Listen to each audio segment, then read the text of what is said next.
The settlement of the West in the United States is marked by a few well-known symbols: the revolver, the cowboy hat, a pair of cowboy boots, and the all-American cowboy who takes on a grand adventure into territories unknown. In the U.S., the period in which citizens packed up all their belongings and moved out to the rugged plains to live a life of unmatched freedom from society grew prominent in the 1860s. Nearly a century later, the infamous cowboy lifestyle became the famed centerpiece of American cinema as John Wayne and Clint Eastwood took on Hollywood renditions of America's favorite adventurers.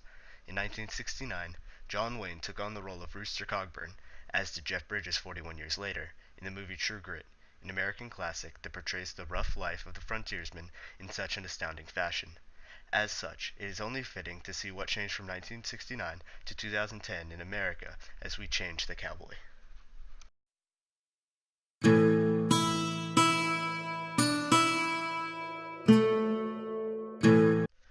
To get a true understanding of the progression of the cowboy, we must first look at the 1969 film True Grit, starring the world's most famous cowboy, John Wayne. The film was released in 1969 under the direction of director Henry Hathaway and based on the 1968 novel True Grit by Charles Portis. The story has come to be well known.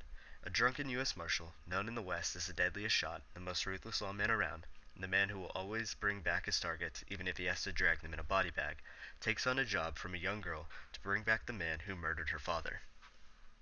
And 41 years later, very little changed. Jeff Bridges filled in John Wayne's shoes rather masterfully and took the portrayal of the Marshal in good faith.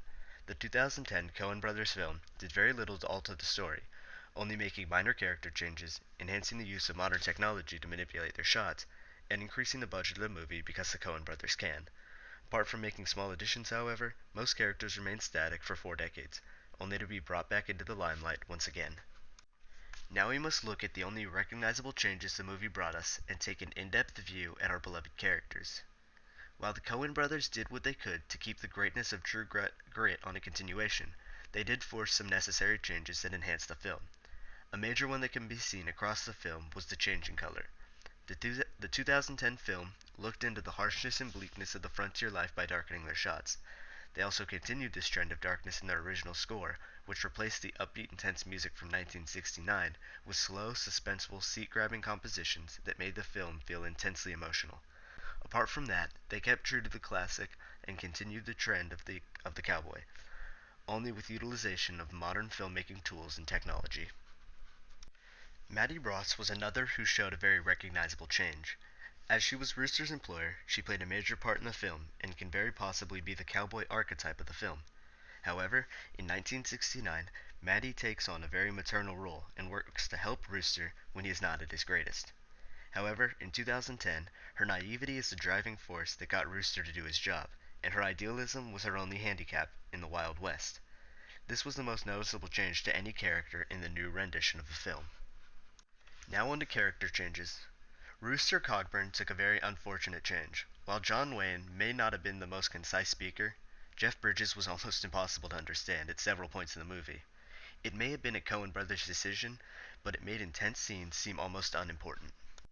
While the character of Tom Chaney didn't take a memorable turn, he also didn't show up as a memorable character under the performance of Josh Brolin. Jeff Corey was very easily marked as an uncomfortable guy to be around, and his presence around Maddie was mostly to a degree of his desire to instill fear in her. Josh Brolin, on the other hand, was only noticed by his uninterested tone, which may have only been a support of "I don't like you and you shot me and don't talk to me" towards Maddie. In 1969, Henry Hathaway brought a novel to life and created another John Wayne classic. 41 years later, the Coen brothers took a new approach to a grand cowboy story of the same event. While very little changed, and the movie remained relatively static, some dynamic production values were put in place, as well as a few dynamic characters who continued to grow over the past 4 decades. But, that being said, both True Grits deserve a place in the archives of film history as stunning representations of life in the West.